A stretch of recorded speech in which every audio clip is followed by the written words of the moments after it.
Well, I mean, we stopped him, so gotta replace this.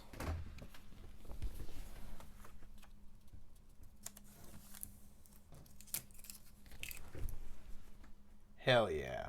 What's going on, WrestleTalk friends and fans? I am Tempest from WrestleTalk.com, here to bring you the latest edition of the WrestleTalk Recap. This, of course, is the show where I break down the news and notes in the week of professional wrestling and bring you everything you may have missed from all of our YouTube channels.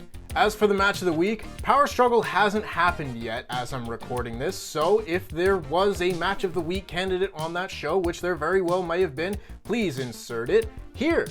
Okay, so Power Struggle just ended. The match of the week is going to be Shingo Takagi versus Minoru Suzuki for the Never Openweight Championship.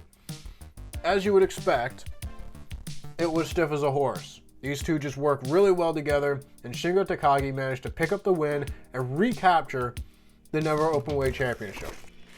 If you watch the stream, I ordered McDonald's. This stream just ended, so I'm hungry. Go watch the match. For the show of the week, again, we're waiting to see what Power Struggle brings. If it was the show of the week, here you go. Yeah, what's up? Yeah, I'm still eating. Show of the week, it probably goes to Power Struggle. There wasn't like a standout show of the week this week otherwise, so Power Struggle gets the nod. The big news of the show, of course, is Jay White capturing the G1 Climax Challenge Right Certificate. He will now go on and face the IWGP Heavyweight Champion Naito at Wrestle Kingdom. This, of course, is a shock. It is the first time that the G1 Climax winner has lost their championship match prior to Wrestle Kingdom. Will Jay White make it out of the Tokyo Dome with the IWGP Heavyweight Championship? Well, just gonna have to wait and see.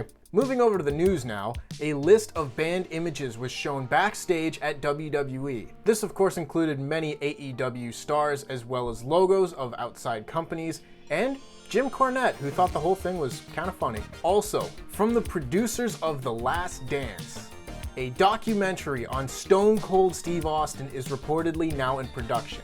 Color me excited.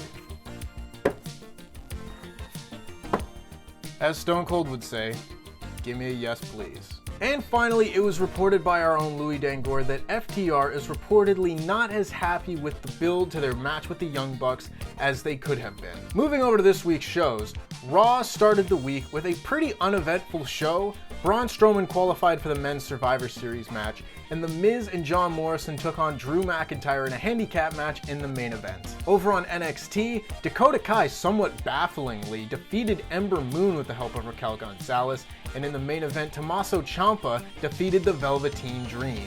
Much of NXT is still, of course, up in the air, waiting on the return of Finn Balor, as we really don't have any idea what the NXT Championship picture is going to look like. Over on the other channel, you had AEW Dynamite, which featured a stellar promo segment between Jon Moxley and Eddie Kingston as they prepare for their I Quit match at Full Gear. The Elite also had a brief reunion of sorts on this show as Hangman Page and Kenny Omega both fought off FTR as they tried to attack the Young Bucks. Where is this going to be leading? I don't know. Oh god. Steve! I killed him. The show opened with a Hell in a Cell rematch of Sasha Banks vs Bayley for the SmackDown Women's Championship, and much like their Hell in a Cell match, this match was also really good. I know, shocking. And now a word from our New Japan correspondent. Okay, Chelsea. New Japan Pro Wrestling's Power Struggle event just happened. Tell us in great detail, what did you think? Oh my. Thank you, Chelsea. Over on WrestleTalk.com, there were a ton of features for you to sink your teeth into this week, including Sanchez Taylor's list of 8 WWE stars who need to turn heel, and my list of 10 Stone Cold Steve Austin matches that you must see. Yeah, this guy is really good.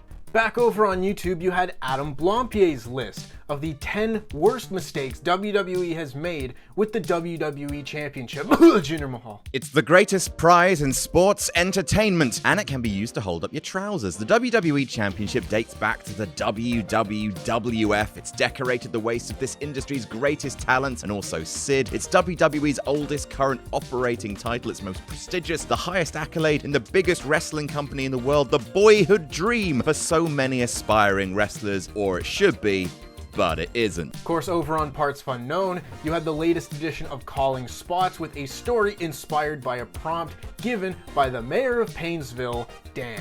Beyond the spooky and something and ooky. Why are you making spag bol out of fusilli? Props to you, Dan. And right here on Wrestle2, you of course have a week's worth of Wrestling Daily with Alex McCarthy, where he breaks down the news and notes in pro wrestling on more of a day-to-day basis, as well as Louis Dangore's interview with FTR. And now for something completely different. Over on Phenomenerds, you also have 2 more videos this week. First up, Laurie explains that Board Game Geek is the website that you need to visit if you are a fan of board games. Also, of course, you have Adam Blampier's list of 10 two-player games that you want to pick up. If you have a significant other or just a friend that you're in lockdown with, these are games that you can play together, so check it out. Coming up this week on WrestleTalk, you've got Quizzlemania 22. It's the big time, brother. Hopefully the thumbnail for this video is going to be better than the poster for WrestleMania 22. It'd be hard not to be. And that just about wraps it up for this week's WrestleTalk recap. Make sure, of course, to give this video a like, share, and subscribe to stay notified. And make sure you follow us on Instagram and Twitter. Our Instagram is @WrestleTalk.official. Our Twitter is @WrestleTalk_TV. You can follow me on Twitter @TempestWT. And I will see you next time. Well, that's embarrassing.